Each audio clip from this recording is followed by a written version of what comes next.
Welcome back, everyone. Here we are with another episode of the Midnight Sessions. Let's get started.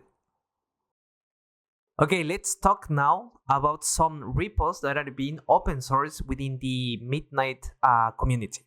We have this post from Lauren mentioning that I'm excited to share some big news from the Midnight Network team. We are just open source 3 core repos. So big news. Open sourcing, it's awesome news for everybody. We have these 3 repos: Midnight Docs, midnight.js, and midnight.ck. Midnight Docs is the repo where the documentation of Midnight is coming from. All that docs that we constantly use to look for documentation, how to write contracts, how to understand specific functions from Compact. So now having this repo open source, we can dive within the repo, make changes, request updates, do PRs, and as a community, we improve the documentation within Midnight. For the repo midnight.js, this is actually the Midnight SDK that we have been using during the last Midnight sessions for actually creating the transaction to interact with the smart contracts.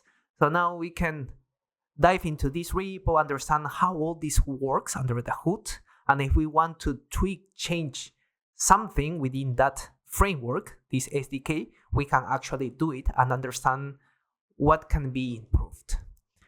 The Midnight CK, this is kind of the back end. This is where all the cryptographic CK magic happens, right? So for those ones that want to improve or create new circuits or understand how all this works behind the hoods, under the hood, now they have this repo that you can dive in and understand all the complexities and all the magic that Compact does for us. This Midnight CK is written in Rust, right? So amazing news that we have these 3 new repos. And on top of that, we just received a new message. Bob did a tweet, not a tweet, he did a LinkedIn post I'm going to share with you. So we have this from Bob, and he's mentioning something about the Linux Foundation Decentralized Trust. So this is amazing news. So what he's saying here in this post is that Compact smart contract language is now Minokawa. So now the naming has changed. It's not Compact anymore. Now it's named Minokawa. And why? Because now it's going to be a project under the Linux Foundation Decentralized Trust control organization, right? So it's going to be a project of Linux Foundation. So it's not just Compact, but also all the tooling around Compact. So if you click on this link, it's going to send you to this blog post where there's going to be a lot of details. I recommend for you guys to take a look at that, right? They mention what is Compact, what is the main objective of this transition, what they are looking for sending this project to Linux Foundation, right?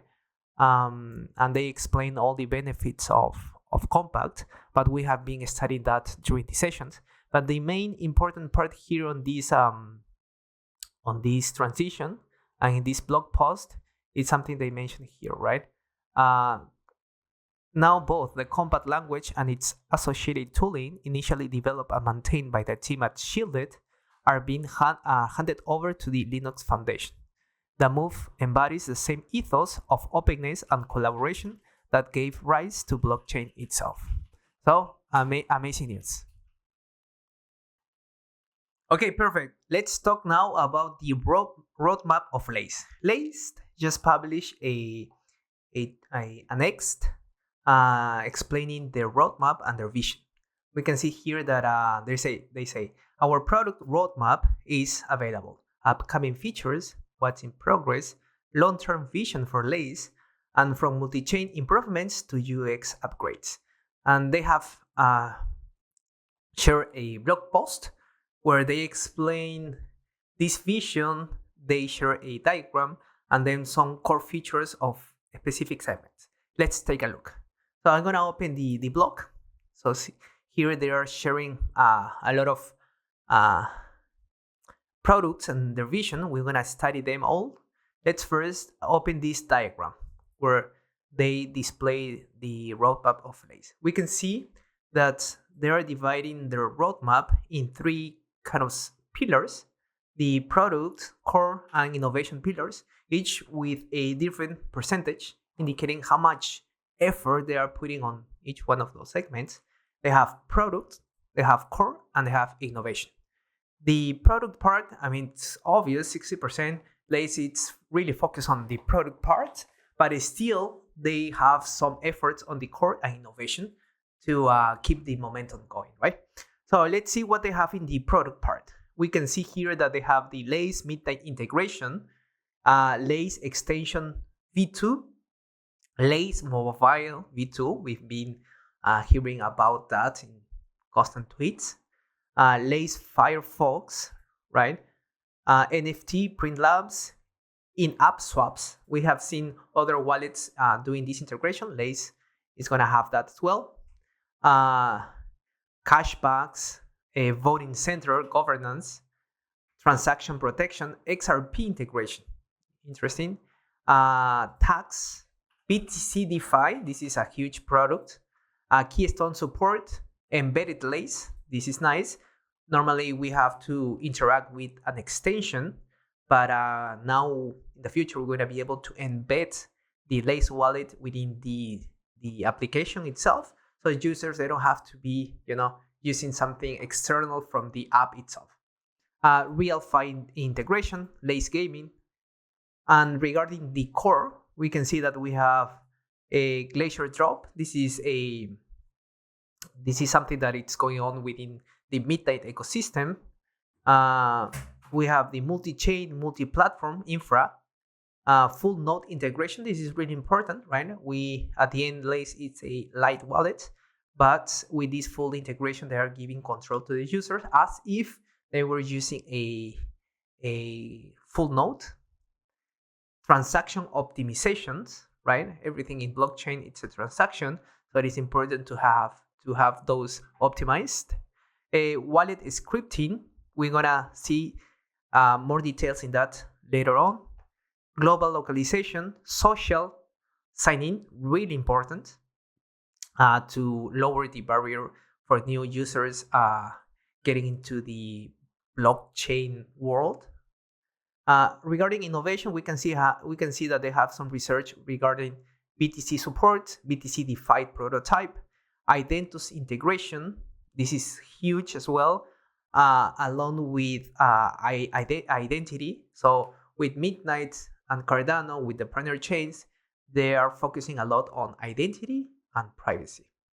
DeFi kernel, enhance automated staking, quantum money, account recovery.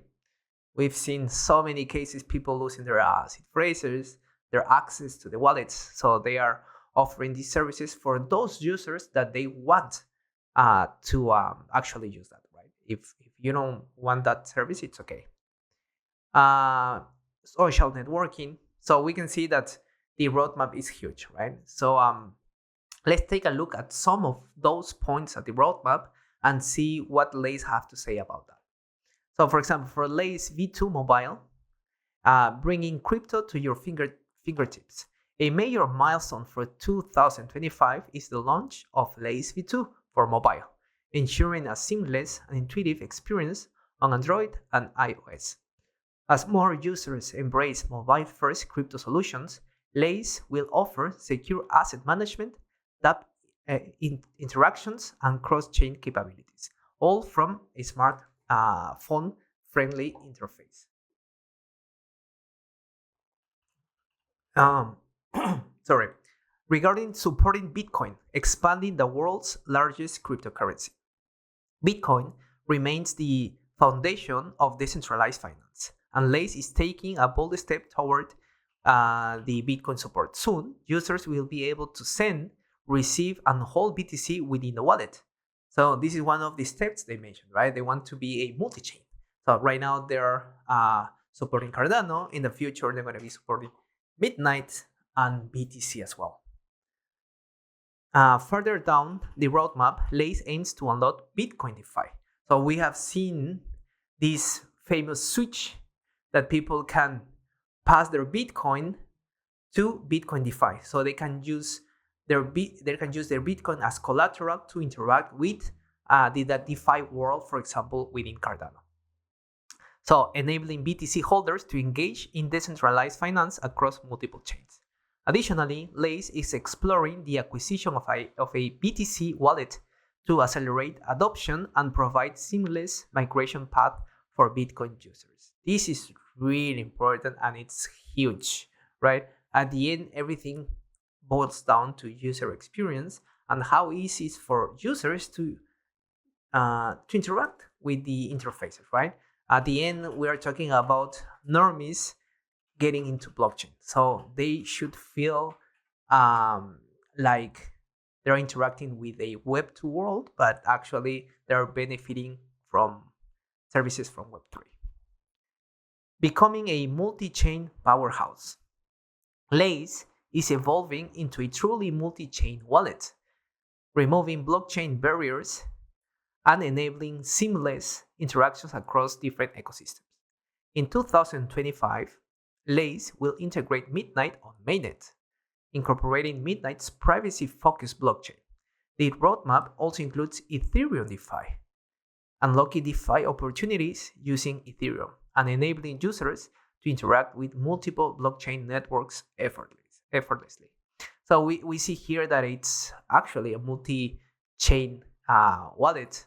And now with the Cardano partner chains, we're going to be able to talk with all these different blockchains in a native way, right? This is what partner chains offer. A wallet for everyone, simplifying crypto onboarding. Growing our user base means ensuring Lace is accessible to all, from crypto beginners to experienced traders. Features such as fast onboarding, social sign-in via Google and iCloud, and an optional account recovery service will simplify wallet creation and eliminate the friction of managing seed phrases.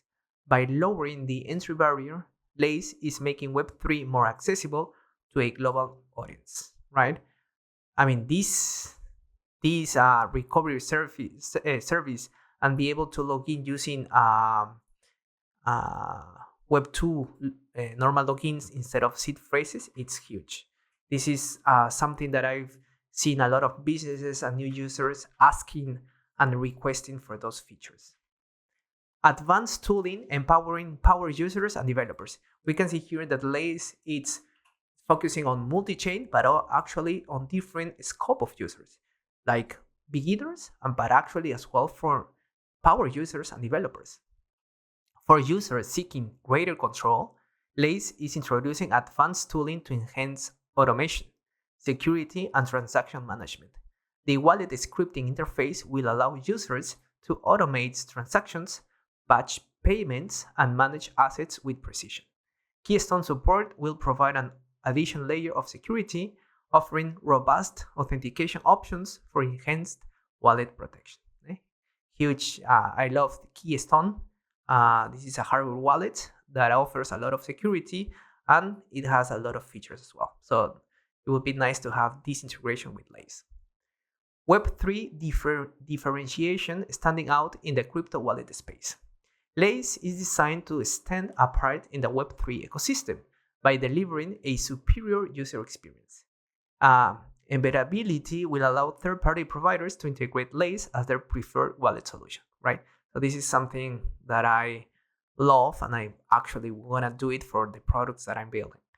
The NFT gallery will provide a visually immersed 3D render experience for NFT collectors with the introduction of the governance voting center. So these NFT collectors, NFT is going to have a huge play in the future along with identity and privacy for tokenizations. And this rendering feature, it's actually offer a really nice user experience for not only gamers, but actually for normal users as well.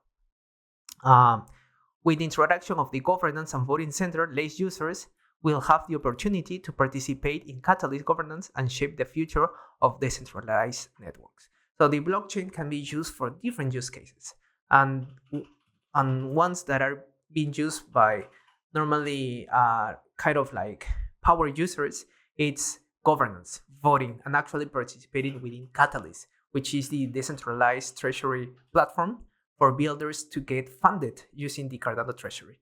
So now having all these features integrated within a wallet that other users, normal users use, they're going to be able to actually get involved in those in these platforms like the governance and Catalyst. So at the end, the bottom line, Lace is not just another wallet. It is a next generation digital experience that seamlessly blends security, usability, and innovation.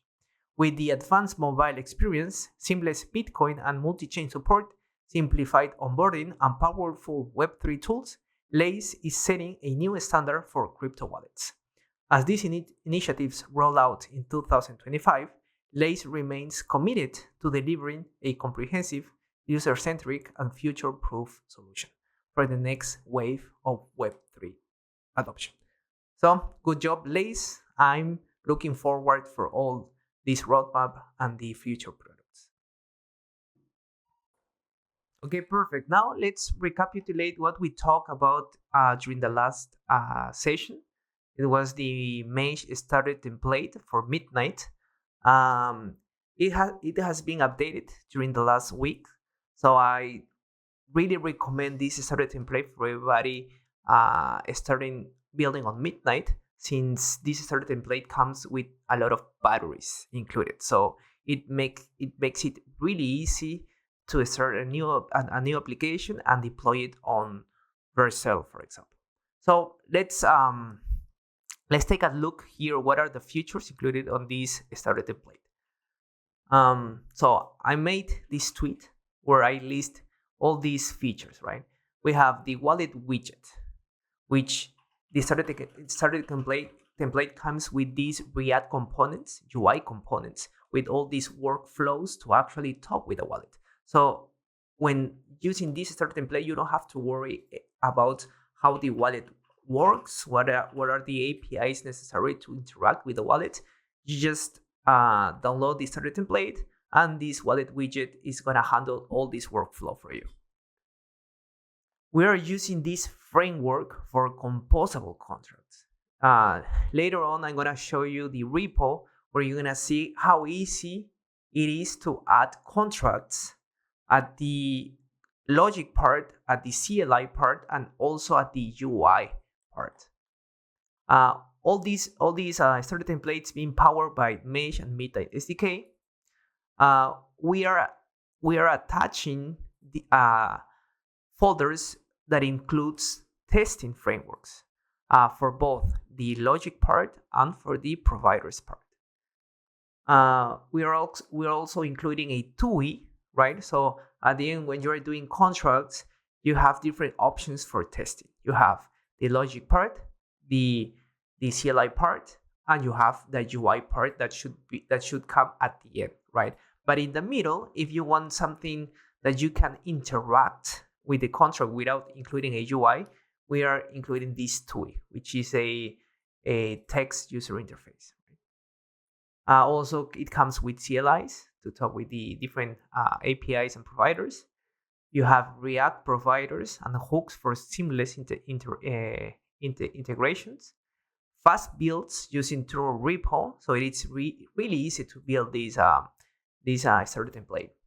And also, we are including really nice UI and UX, which means whenever the user is creating a transaction or talking with the node, the tab is going to interact with the user. It's going to inform the user what is the status of the transaction or what's going on, if the transaction was submitted successfully or something went wrong.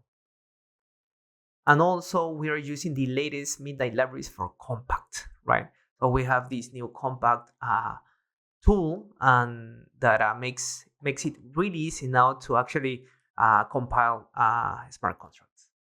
So at the end, we are including this link for the starter template. So if we take a look at the repo of the starter template, we have so far included two contracts, the bulletin board and the contour, both with the contract logic and the CLI part.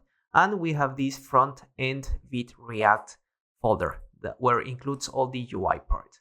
So let's take a look at the contour, for example. The contour contract folder, it has the contract, but also this folder, which is the testing part. So this is really handy if you want to actually test your contract, just taking in consideration the logic part. You don't want to deal with providers yet. Once you are okay with the logic part, you can go ahead and start working with the CLI folder. And the CLI folder, then you start configuring interactions with providers, and also you have this folder with a testing framework that you actually use the providers to test your circuits. And the same thing happens with the bulletin board. And in the future, if you want to add more contracts to this repo, it is really easy. It is modular. Right now we have 2 contracts, but if we had 3, 4, 5, 6, we would have just to list all these contracts in this repo, right? In the front end part, it works pretty much similar in a modular way. We have, for example, this folder called modules midnight, and you can see here that we have 2 folders. One is for the contour UI, and then another it's the wallet widget. If we had more contracts, we would have just to add these other UI React components in different folders here, right? For example, 3, 4 folders for different contracts. And so it's really easy to, for example, grab other contracts made by other developers, just Control-C and Control-V and put it on here, right? And the way to integrate them, it's really easy. For example, here if we go to the app file, you can see that just we have to add these providers. For example, we have the mesh midnight provider and we have the contour provider. If we had other contracts, for example, 5 contracts, we just had to add these contracts here. So we would have to call 5 different providers for each contract. So it's really modular, really easy to integrate. So I really recommend for anybody starting on Midnight to use this starter template, so you don't have to worry about boilerplate, and it comes with all these batteries and testing frameworks and configurations for deployment on any cloud provider, for example, Vercel. Okay, excellent. So let's start studying again the everything about Compact, but just remembering what we studied on the last session, right? We went through all the process on how to install the starter template kit, right? Where we analyzed the contract and the applications in a more kind of abstract way, right? A general way that where we studied Compact, the APIs, different functions, providers, CLI, TUIs, UI. But the idea was to kind of put everything together so you understand how everything gets connected, right? The idea now is to deep dive into Compact itself, So we're gonna go through into more thorough details of how to write Compact. So for that, we have created this repo, which is called Midnight Contracts. This is under Mesh.js organization, right? So I'm gonna need you guys to git clone this repo and then just import it into your favorite IDE, right? In this repository, so far we have created 3 contracts: the counter contract, the bulletin board contract, the minting swap contract, and we're gonna keep adding new contracts on this repo. For this session, we're gonna analyze the counter contract. This is the same contract that we have been studying before, but now we're gonna, as I mentioned, we're gonna really understand how to write Compact, what each sentence means, and how we test those contracts, right? So we're gonna analyze in a more profound way how to write Compact and what each sentence means. So perfect. I have already cloned this repo and I have it here. So we have the counter contract, bulletin board, the minting C swap. You can see here that we have a new contract as well that I'm working in parallel, which is the NFT ERC721 bucket identity. Okay, so we're gonna be working on this counter contract, right? So make sure here that you are under this folder, midnight contracts, counter contract. So perfect. Let's see what we have in this repo. So we have this package.json, and we can see here that I have created some scripts for you guys. So you have the some scripts that it's compact, compact fast, compact format, and test. So the first thing to understand is, okay, what is compact? How do I install it, right? During the past sessions, we discussed different ways to install the compiler, which is compact, which now includes a tool chain. So the new way to install it, and I want to make sure that you are following that process, is you have to go first to the official docs in Midnight. So let's go there together. So we have here the official docs, and here at the beginning we have this getting started, and we have this installation procedure. So we can see here that they list all the different software that we need to actually test Midnight, right? But in our case, since we are focusing on the logic part of a contract and studying compact itself, we're just gonna need some of those softwares. So let's see what we actually need here. So we have the preview wallet. We don't need that right now. Create guest test tokens. Here, install compact. So this is something that we're gonna need right now. So let's see how we install compact now. So see, it's really easy. You just have to Control-C, copy this, and paste it on your IDE. So you can copy here and paste it here and just press enter, and everything is gonna be downloaded for you and installed in your computer. In my case, I have already done that, so I'm not gonna do it again.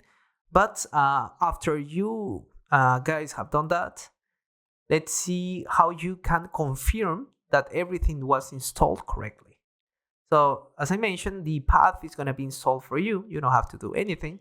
And then to verify the installation of compact, you can run these commands. Compact version, let's see, I'm going to run it. Let's see what are the outputs that we get. So I'm going to the IDE, compact version, and I can see here that I have version 0.2.0. What else? We can run which compact, and I can see that after running this command, I get the path where that software was installed. In this case, it was under home, Eric, point local, binaries bin, compact. So I can confirm that I have the compiler installed. But let's study a little bit more what we have available with this compact command. So if I just type compact, I can see here, I'm going to expand here so we can see better. We have different commands. We have check, we have update, we have format, we have list, clean, self, help, right? We just run this option, which is version, right? So let's see what we have with check. So let's run compact check. Compact check. So we can see that we have that software up to date, and we have version 0.25.0. So what is this 25 version and what is this other version that we saw before, right? This 0.20, right? Before explaining that, let me get that version again.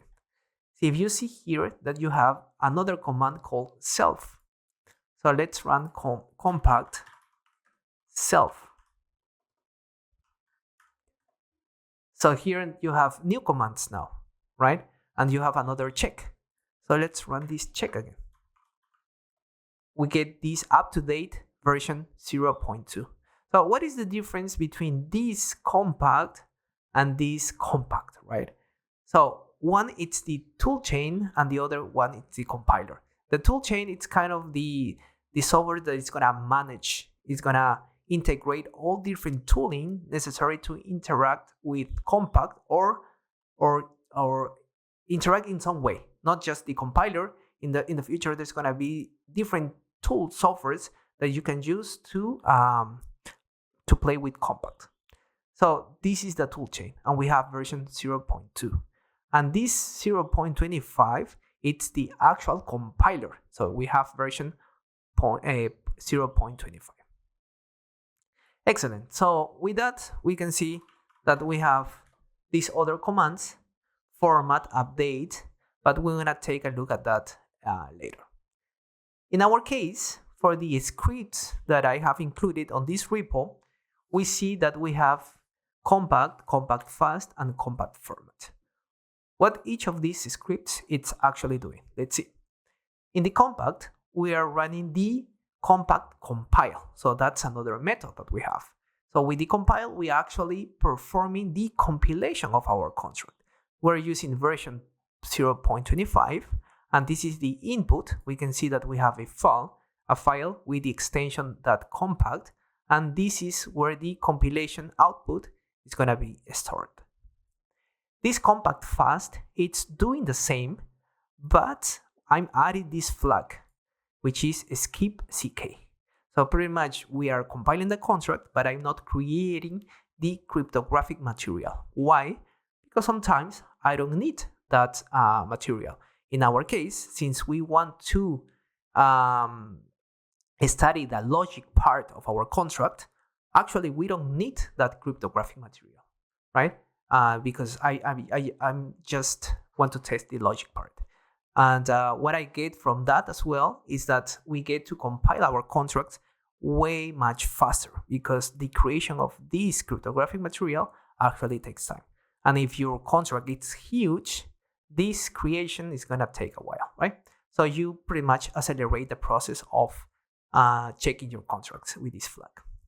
And then we have this compact format that we are running this format that actually it's kind of linting or updating your contract in a nice way. So it's format, as the name says, right? And this test is just running the testing framework that we're gonna take a look at later on. Perfect. So now we know how to install compact and what are the options with compact. But we need another software to actually visualize our contract, which is the extension for compact. See, so if I go to extensions, I can see here that I have an extension installed, compact. If you don't have that extension, I'm going to show you how to install it. So you again go back to the documentation under getting started installation. We saw here before how to install compact. If we keep rolling down, we can see that we have here how to install the proof server. We don't need that right now. And we have here how to install compact VS Code extension. Perfect. So we just have to click on this link, and then a package is going to be downloaded on our computer, and we have to install that package into our IDE using the install from v6. I'm going to show you how I do it with my IDE. It should be pretty much similar with other IDEs. So in my case, I go to extensions, and up here we have these three dots. You just click on that, install from v6, and I'm just gonna look for the package that I just downloaded. I'm gonna select it, and I'm gonna click install, and automatically this extension is gonna be installed on my computer. After installing that, what you gain is that if you click under this counter with extension .compact, you're gonna see that your compact now has this nice format and color, so you can see clearly how your compact is structured, right? Perfect. So we have the compiler, we have the extension installed. So now let's study compact, right? What all these lines mean. So let's go through the first line. So we have here Pragma language version 0.17. So with Pragma, we actually say to the the language, what is the language version that we want to use? In this case, we want version 0.17. So right now you would be saying, I guess you would be saying like, okay, Eric, you have mentioned like 3 different versions. 0.02, you have 0.25, and now you have this 0.17. So the 0.2, it was the toolchain, the software responsible for installing different packages, different softwares for Compact. 0.25 was the version of the compiler, and this 0.17 is the version of the language, the syntax that we're going to use for Compact. So how we write this, it's actually the syntax, the language, and the compiler, it's what is going to transform this code that we have here in this DSL into TypeScript and JavaScript, right? Perfect. So in this case, we're using language version 0.17. There's cases that maybe in the future, this version is going to get updated to 0.18, but still, we're going to be with the compiler version 0.25. Excellent. Now we have this import Compact standard library. This is a library, and we have that available, and it's provided by the Midnight team. How we can see what we have available with this library? So again, in the docs, we have a field for Compact language. This is where we're going to find everything about Compact. So in this language reference, we have writing a contract. We can see here some reference on how you should write a contract. Compact reference, here they explain all the syntax, all the different type of functions, all different types, how to write actually the contracts, how the syntaxis works.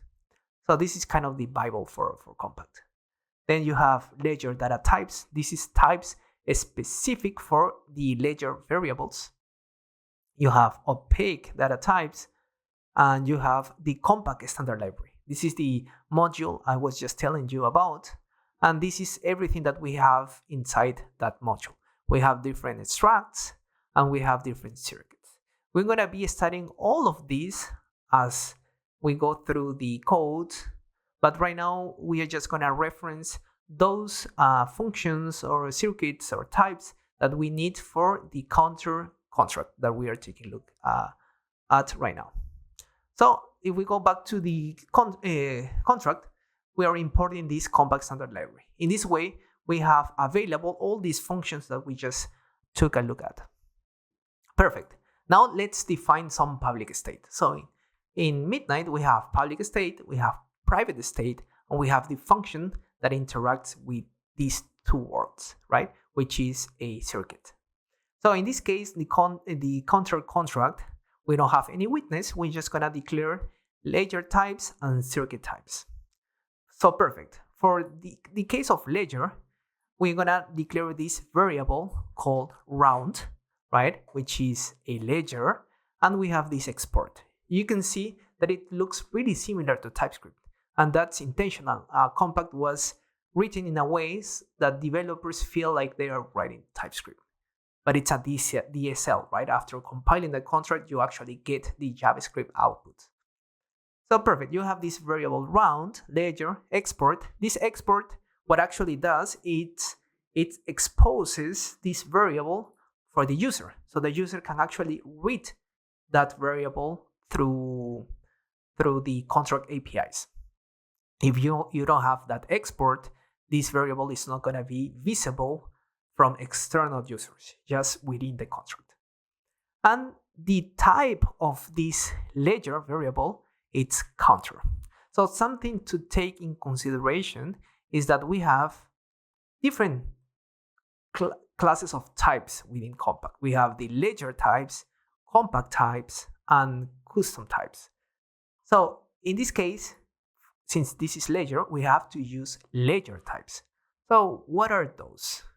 If we go back to the documentation, we can see here that we have under language reference of Compact, we have these ledger data types. So let's take a look. So we see here that we have types kernel, cell, counter, set, map, list, Merkle tree, and historic Merkle tree. So we're gonna be studying all of those as we go through the sessions. But right now we want to study this counter type. So we're gonna click on that, and we can see here that this is an ADT. So what is an ADT? All the ledger types are ADTs, right? One of those is the counter. The ADT is really important because it allows developers to write code without incurring into concurrency.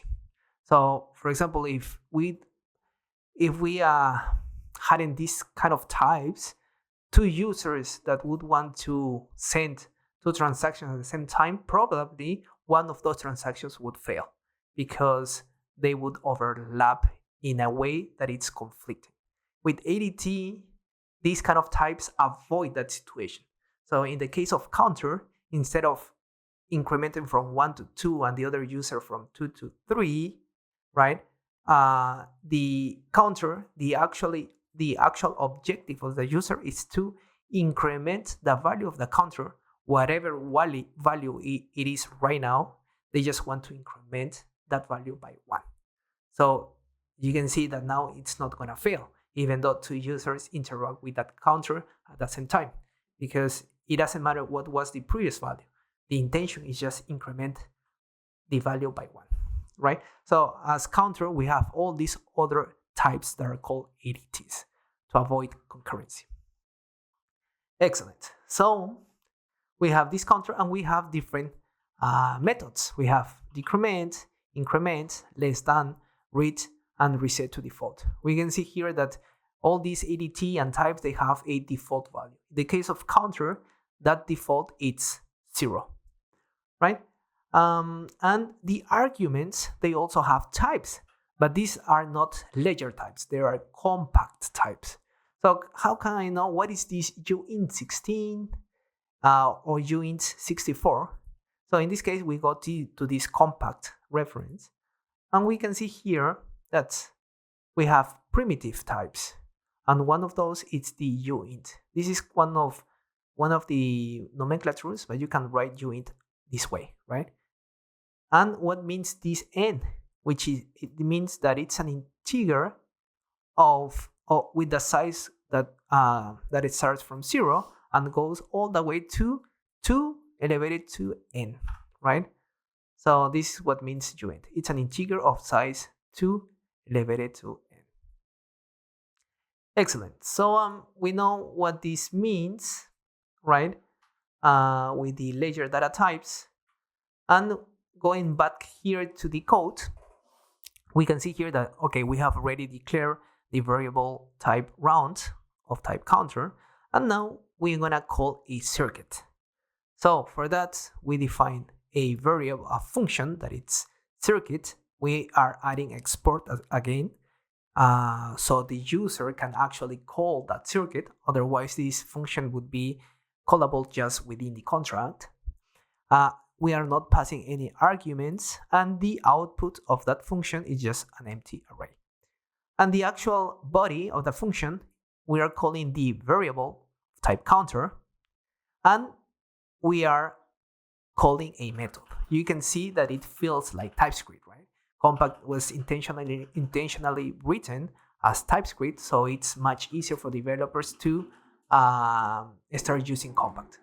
So we have this variable round, point, so we can call a method, increment, and we are just want to pass 1.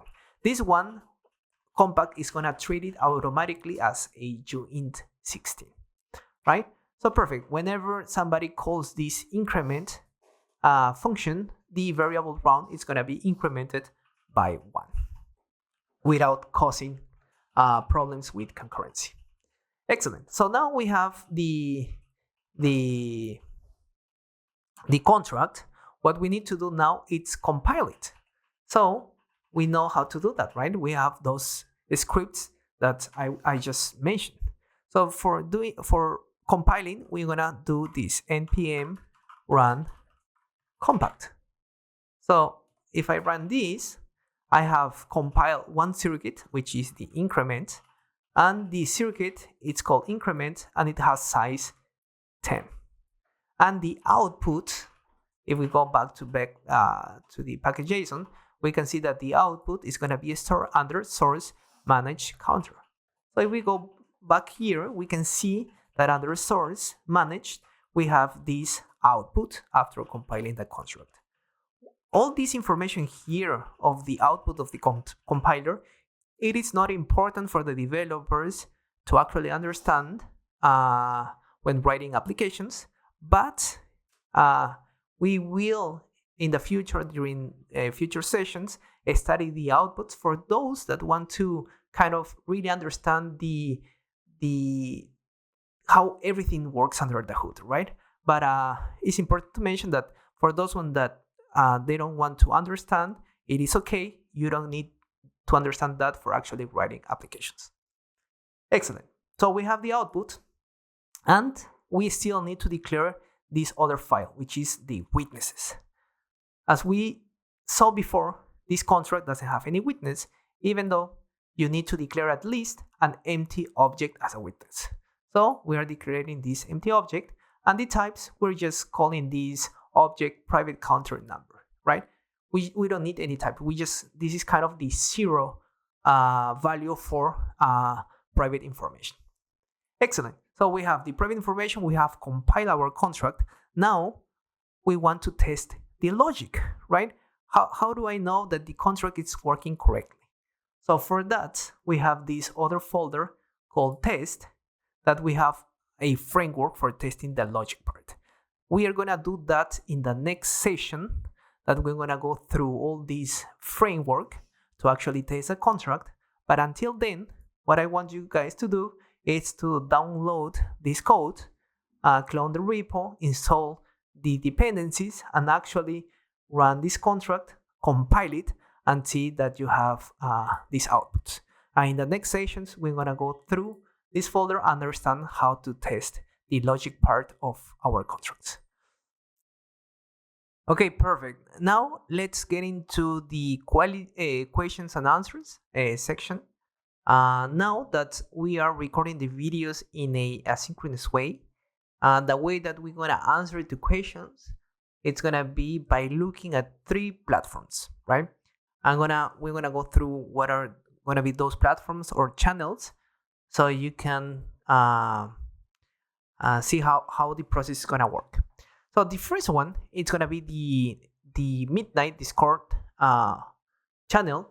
So if you go to this Discord of Midnight, you're gonna find different channels here. The one that we're gonna be using constantly, it's the dev chat channel. So here you can see that the different devs from the community keep asking questions. They keep helping each other, right?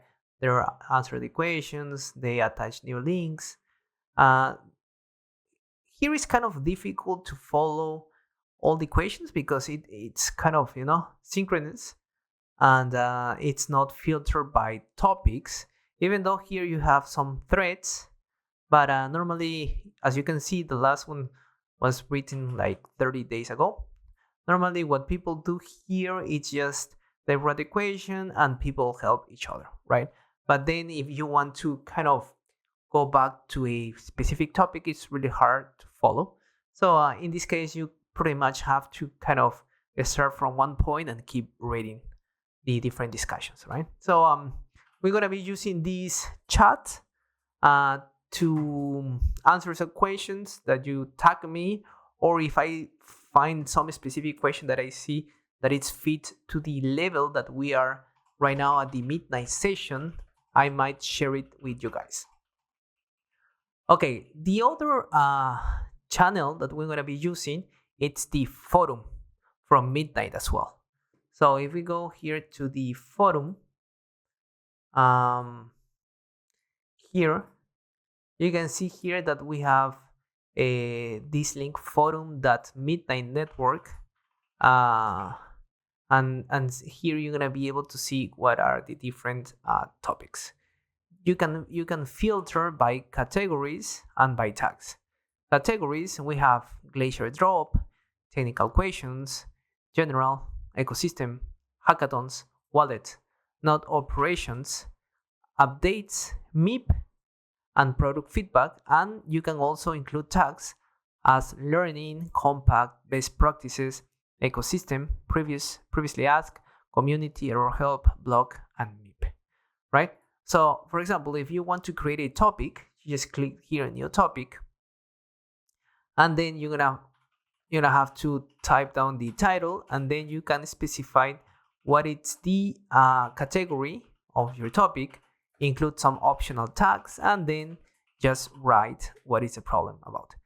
In some cases, you're gonna have to follow a specific format. So let's take a look here at some topics. In this case, we are not gonna filter by any category and tags. We have all these other options as well: latest, hot, and if you want categories. In this case, we're gonna filter by latest, right? So we can see here, but there is a topic listed 6 hours ago. So mobile support by a Midnight dev team, and they're like, what are you trying to do? Build a mobile app. What's not working or unclear? I'm unclear if Midnight is compatible with React Native. So I've heard that different members of the community, they have tried to integrate Midnight with React Native and they had some issues. So this is a nice point where discussion can start, right? So we have this topic, and then here people could in the future start discussing the different options or how to solve this issue. For example, there's another topic here, night drop issue. So again, here you have what are you trying to do. He explains can get the night drop to work and in a XRP holder. So there is a channel specific for airdrop. So maybe the admin here is gonna send this member of the community to the right channel so he can get an answer. So the idea here is like, okay, you can write your questions, you can tag it, you can create a category, and the nice thing is that somebody is gonna help you out and it's gonna direct you to the correct direction to get an answer from. So excellent. So the nice thing about this forum is that it's filter, right? In Discord, well, it's more synchronous. I mean, you can see that people interact much more here than in the forum, and it's because you have a faster response. I mean, there is more people using this, but for keeping up, I think the forum it's better structured. One nice thing here as well, another way to get an answer from the community or from the team of Midnight, it's by creating an issue. You can see here that this member, Satoshi, he asked a question here on Discord, but at the same time, this question was set as an issue on this repo. So if we click here in the link, we can see that his question is here as an issue of this repo under Midnight Network Organization, right? So this repo now has this issue, and the admin of this repo is gonna take a look at this later on, right? So he can get a response not only from the community, but also from the admin of this repo. So we see here that there is an issue under this repo. So that's another way to get help. And lastly, we're gonna use as well the Discord of Mesh. We have a channel called Ask Midnight, and you see here that people are creating different posts. Important here is that we're gonna be focusing more on these channels when it comes to toolings provided by Mesh, so we can solve the bugs or explain how everything works. So we can see here that some member of the community create an issue, some explanations, and here Luis, who's another member of the Mesh Midnight team, will provide support. He's gonna take a look at the code and see what's relevant to Mesh Midnight repos and what's a general question So perfect. So this is gonna be the three main platforms that we're gonna be using for actually asking questions and getting response. And you can tag me if you want to make a direct question to me, and I will be sharing these relevant questions to the level that we are right now in the midnight sessions.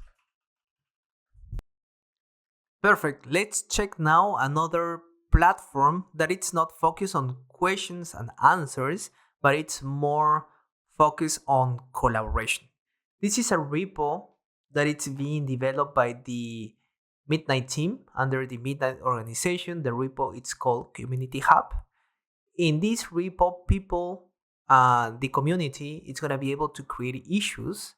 It's open source, so anybody can create those issues. And the way it works is that under this repo, you go under issues. You can see here how many issues has already been created by the community, 166. You can create a new issue as well. So if you click here in this new issue, they're gonna prompt you with these different kind of issues, right? You have bug report, content proposal, DApp proposal, documentation improvement, feature request and suggestions, blank issue, report a security vulnerability. So you can see, depending on what you want, you might create one issue on each of these type of issues, right? Each one of those, they have a specific format. We're gonna see later when we open one of these issues that they follow a specific format. So this is for creating an issue, right? You can actually open here and you're gonna see the issue, right? But the best way to track and follow up these issues is by going to these boards. So what happened here is as soon as one of these issues is created, a label is assigned and this issue is sent to this board, which is called community board. So you can see here that all the issues are being displayed here. The new ones are under this no status segment, right? So you have a lot of issues here. They're gonna be reviewed by the DevRel team asynchronously and synchronously, right? So anybody that has already created an issue, I recommend that you participate of the DevRel Fireside Hangs every Wednesday, because they go through these boards in real time. So you can answer any questions they might have or ask a question to them, and they constantly check the questions going on during those sessions. So I really recommend to participate during these Fireside Hangs. So we can see here that they have a lot of issues. Depending on the level of details of these issues, they might be rejected if somebody else has already done the job or it's not aligned on some parameters. And if it passes and it needs more discussions or documentation, they go under needs discussion. So in here, the conversations and discussions, they keep on going. For example, here we can enter one issue that it's under this label. So you can see here that it follows on a specific format, right? Type of content, summary, target audience, key takeaways, relevant links, and then people here can keep on discussing this issue. Let's see another issue. We have training in TypeScript and compact in Spanish. So here, a member of the community created an issue. It's Giancarlo Aguilar. So we can see here that they are asking for documentation, tutorial workshops, TypeScript and compact documentation in Spanish, right? Smart contract and DApp tutorial in Spanish, 1 hour workshop on TypeScript and compact in Spanish. So the midnight session, it works really nice for those that are entering the midnight community and want to learn how everything works. We provide documentation and tutorials in Spanish, Portuguese, and English. So Giancarlo, this might be a good starting point for you. Of course, it's not a structure in a specific format that you might be looking for, right? But it's a nice starting point. Summary: the demonstration tutorial workshops in Spanish will serve as a guide for developers in my community who are just getting started creating smart contracts and apps, right? We have explained during the last 13 sessions how to getting started using Midnight and how to use Compact, stuff like that. Target audience, developers, Web3 enthusiasts, newbies, key takeaways, right? So he created an issue, right? And for example, Steven, he's going to start a discussion with him. For example, are you thinking about the entire documentation website and developer blogs having Spanish translation support? So yeah, that's another important topic, right? The docs right now, it's everything in English. It's not being translated to Spanish, Portuguese, for example. So having the docs in different languages would be really nice as well, right? Edda Labs has also shared Spanish tutorials. Yeah, the same thing that we were just mentioning, right? We are providing Portuguese, Spanish, and English, and it might be a really nice starting point. Giancarlo. Hi, Steven. I wasn't referring to the website. However, if we could have a repository with content in Spanish, that would be great. Yeah. Giancarlo was talking about videos, tutorials, but also it would be a really nice idea to have the docs in Spanish. So you see here that people keep talking, discussing what maybe Giancarlo doesn't know what's available in the community. Steven, he knows, he follows up in different projects, so he might recommend existing solutions, or if something doesn't exist, it might get triaged, right? So what kind of projects, if they comply with the prerequisites, and assuming that, imagine there's a lot of issues that have passed these prerequisites, who decides what of those projects get triaged? So the way it's gonna work is that there's gonna be a voting system.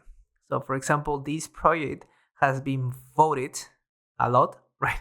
33 likes and 2 hearts. So you can see here that it's under a hot label. So yeah, people has really liked these proposals. So this proposal is pretty much likely to pass to triage, right? In case it doesn't fit of what we are offering right now, for example, the midnight sessions. So this has to be discussed in this issue. But if it passes, it goes under triage. And what happens then?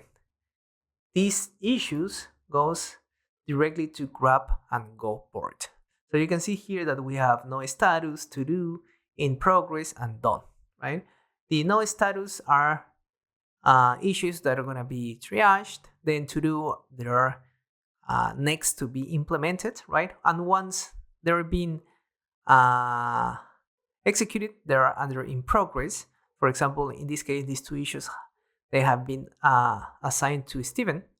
Let's see one of them. It's update the quick start guide with compact tools. So you can see here that the assignee is Steven. He's working on this issue. He's providing some links on the work that he's doing, right? So this is nice. You can use this discussion here, so you can provide links.